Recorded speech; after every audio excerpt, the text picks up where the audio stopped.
एक राजा थे, उन्होंने एक मंदिर बनवाया और उस मंदिर में पुजारी को बिठाया।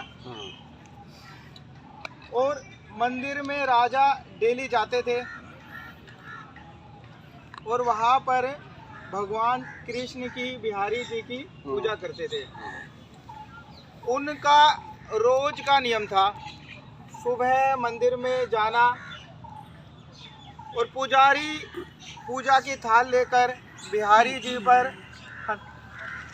जी पर जो माला लाते थे वो बिहारी जी को पहना देते थे और आशीर्वाद के रूप में वही माला राजा के गले में वापस पहना देते थे। ऐसा करते करते कई वर्ष बीत गए। राजा का डेली का नियम था, डेली का मंदिर में जाने का नियम था और काफ़ी वर्ष बीत गए। एक दिन राजा को कुछ काम पड़ गया तो उसने पूजा की थाली अपने सैनिक के हाथ मंदिर में भेजी।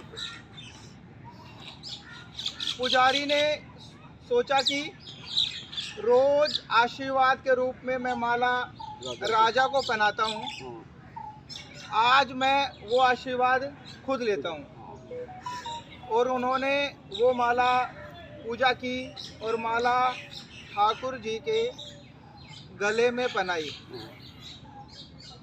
और माला आशीर्वाद के रूप में अपने गले में बड़े भाव से अपने गले में डाल दी। लेकिन देखा कि तभी आहट हुई और राजा अंदर आने की सवारी आ रही है। राजा की सवारी आ रही है।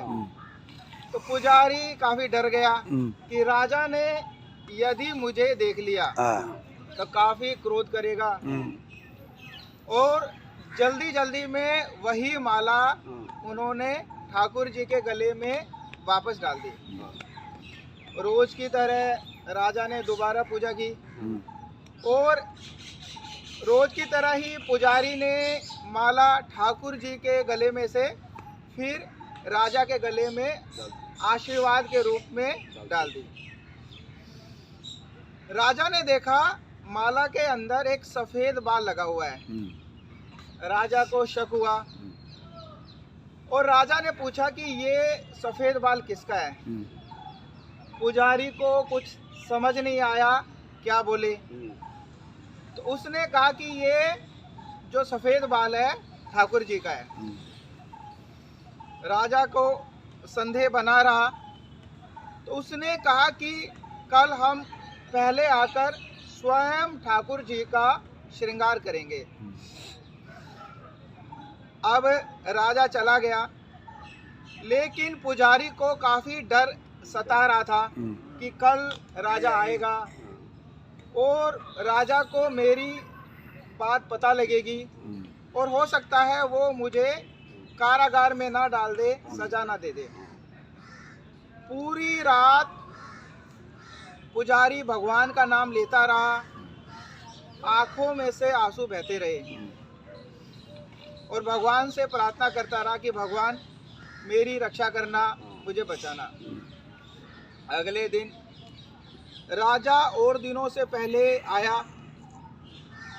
भगवान कृष्ण का ठाकुर जी का श्रृंगार के लिए तैयारी की और जब उन्होंने भगवान कृष्ण का मुकुट उठाया तो देखा कि उनके सफेद बाल थे। तो राजा को बड़ा आश्चर्य हुआ। राजा ने सोचा कि ये पुजारी ने कुछ कारीगरी की है, अपने आप को बचाने के लिए उसने भगवान जी के बाल सफेद कर दिए और उसने संदेह में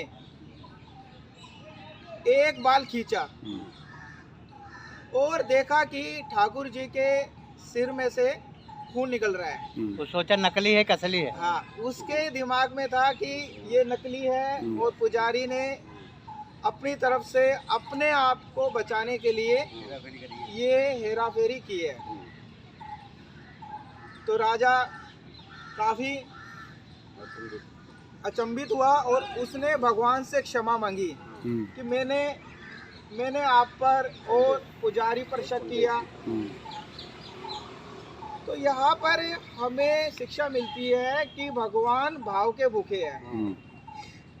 हम डेली पूजा करें, लेकिन जब हमारे मन में भाव आएगा, तो यहाँ पर पुजारी के मन में सच्चा भाव था कि मुझे भगवान का आशीर्वाद मिले।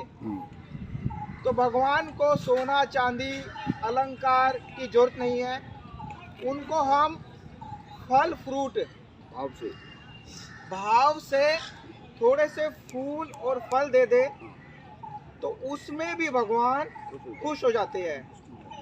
तो हम कभी भी तीर्थों में जाए, मंदिर में जाए, भगवान की पूजा करें तो पूरे भाव के साथ करें। यदि हम भगवान की पूजा भाव से करेंगे, श्रद्धा से करेंगे, तो वो हमारी पूजा को स्वीकार करेंगे। और यदि हम पूजा दिखावे के लिए करेंगे तो उतना फायदा हमें नहीं मिलेगा। बोलो कृष्ण भगवान की जय।